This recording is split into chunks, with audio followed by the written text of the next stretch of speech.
All right, so now another daily cinephile vlog, and we're talking about episode 4 of Loki, Nexus Event, which I think it was said by Tom Hiddleston that this episode was going to be crazy. And it really is. I think this might be the best episode of the series so far. A lot of crazy stuff happens, and kind of building off of some of the other episodes and what they were trying to show. Um, One of the cool things that they showed in the last episode was when Sylvie actually went into C20's mind and what she saw. And basically, she saw this life before she was in the TVA, and it's kind of confusing, but also we don't know if this is creating some kind of illusion. But then when we find out that she uh, makes you experience memories you already have, then you realize that C20 actually had a different life before she was a TVA agent, which means that all the people in the TVA all probably had lives before they were in the TVA. So basically, what I really like about this episode is the fact that um, I really like that there's a lot of information dispelled into the about the plot, but it also moves at a really good pace. It moves and it gets all the information out, but it doesn't feel like you're being told a bunch of exposition. Some of the other episodes kind of felt riddled with exposition, not like overly done, but still kind of felt like there were some characters there just to explain things, and um, that it can be a bit much at times. It doesn't really make for necessarily a compelling story that you maybe want to rewatch in the future, but they have enough good character interactions to make it worthwhile. This one, I think, had a much better balance where even if there's information being dispelled, there's still enough like really good character going on. I mean, especially since we have way more Mobius in this one. They escaped the Nexus. Well, I keep calling it the Nexus event. It's not a Nexus event until they start changing the timeline, Justin. Basically, they escape the apocalyptic doom of Lamentus 1 because, well, we don't really know. They seem to be forming some kind of romantic bond to one another. It is kind of almost laughable, as Mobius says, because, yeah, he's basically falling for himself, which is interesting. Because they're both Lokis, but also you totally buy the relationship, and they start to form this bond right before the apocalypse is happening.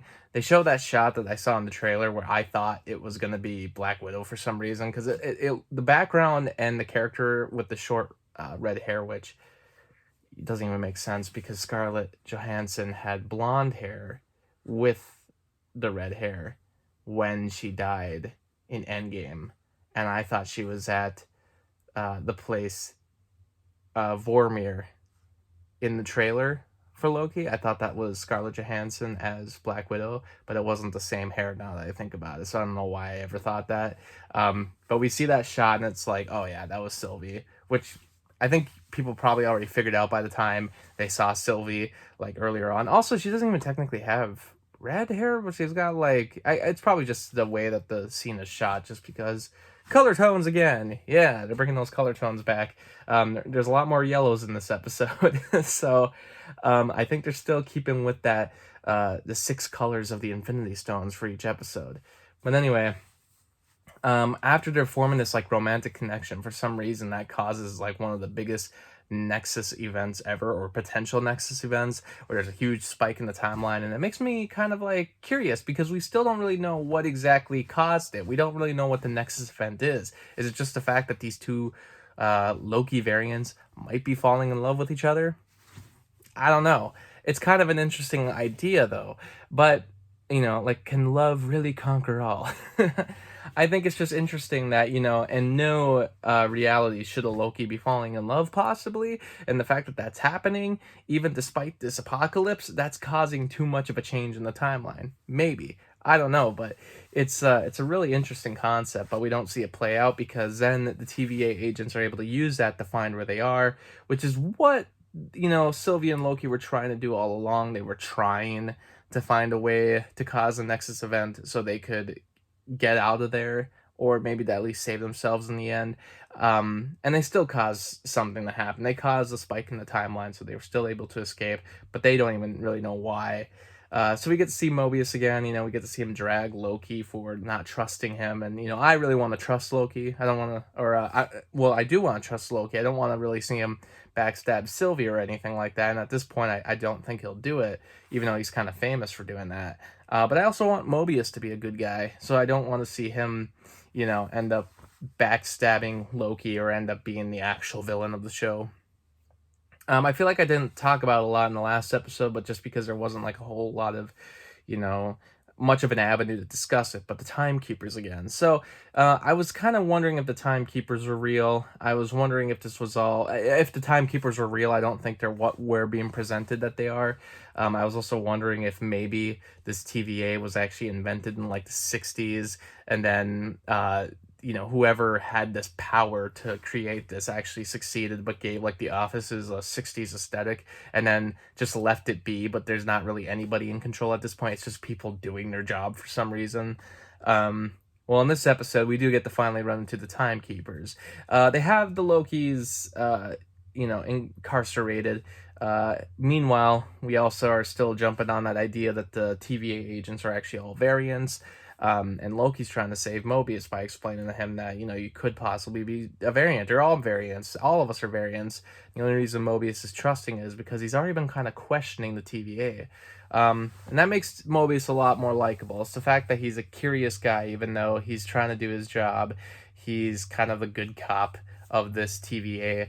And at the same time, he's got like this kind of camaraderie with Renslayer, but he doesn't fully trust everything he's being told by her, because in the past we've already sort of seen things where obviously she doesn't trust him fully, especially with the fact that he's not allowed to interrogate Sylvie. She won't let it happen at all.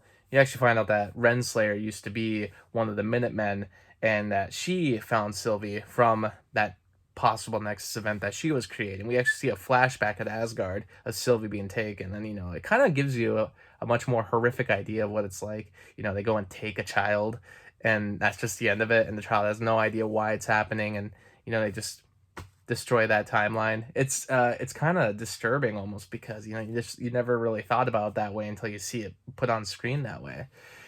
And then basically after that, though, once they get incarcerated and separated, Loki gets thrown into this time loop. We see the return of Sif. It's kind of doing that thing that we saw in Doctor Strange, Dormammu, I've come to bargain, and it's just doing the same thing over and over again, which is kind of interesting. TVA has that power, and so does Doctor Strange when he had the Time Stone. So I'm wondering if the people who created the TVA had the stones, or at least the stone powers in mind when they created it. I really want to know what the connection there is. But basically then, they do finally get to meet the timekeepers after being interrogated, after Mobius is actually, killed anyway, pruned, as they say.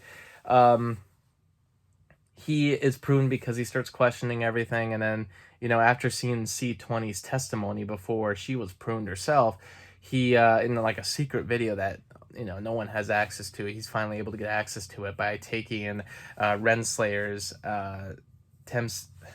what's it called? Tempad. So many terms. But he takes her Tempad and is able to see that C20's testimony shows that, she started experiencing these memories that she never knew if she had. One of the other Minutemen also wants to see if she has a different life, because she wants to know what Sylvie showed C20, and she actually takes her back to the convenience store event, apocalyptic event, which killed a bunch of people, so no way to cause a Nexus event there. And she brings Sylvie there for, as a way to safely see what Sylvie showed C20.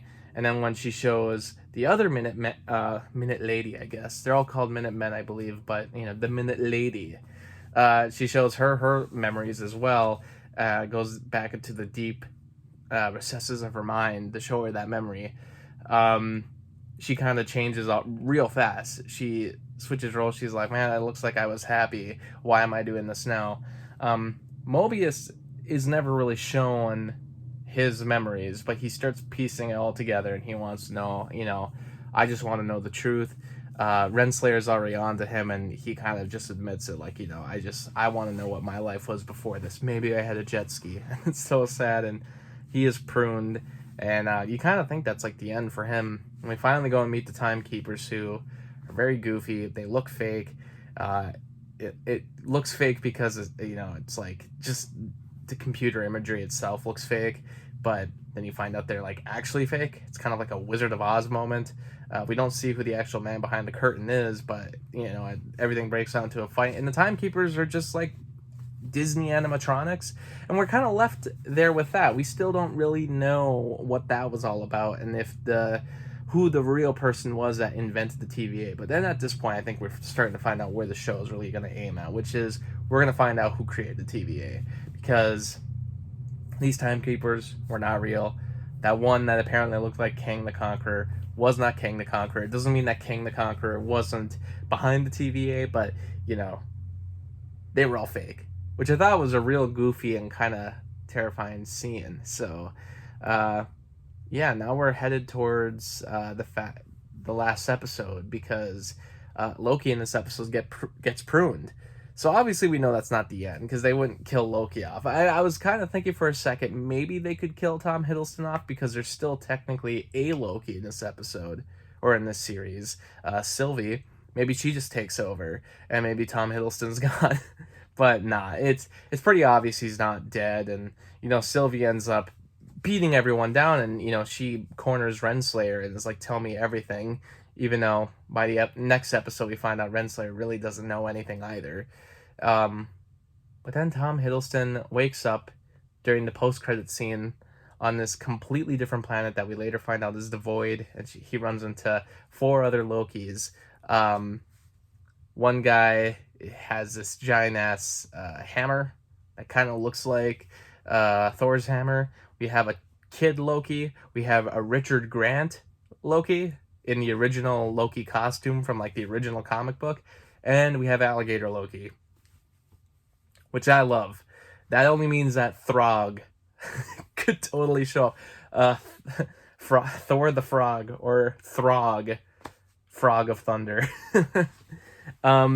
So overall, this episode was by far the wackiest of all of them. This, I think, really delivered on the promise of what Loki was going to be in the trailers. It's my favorite episode so far, which is weird because I felt like reading some of the comments, it seemed like people were like the most disappointed in this episode, which is like, I don't know. I mean, the first 2 episodes were pretty good too. I thought the third one was a little slower, but kind of got out that relationship, chemistry that we needed from the 2 Loki variants. But the 4th episode, I think, is the best. I think it really just delivers on what I was hoping Loki would be. So, just a lot of stuff going on, a lot of just running around from different sets and crazy scenarios going on, and just really breaking the dimensions of the Marvel Universe. So, on to the 5th, can't talk. On to the 5th episode. See you then.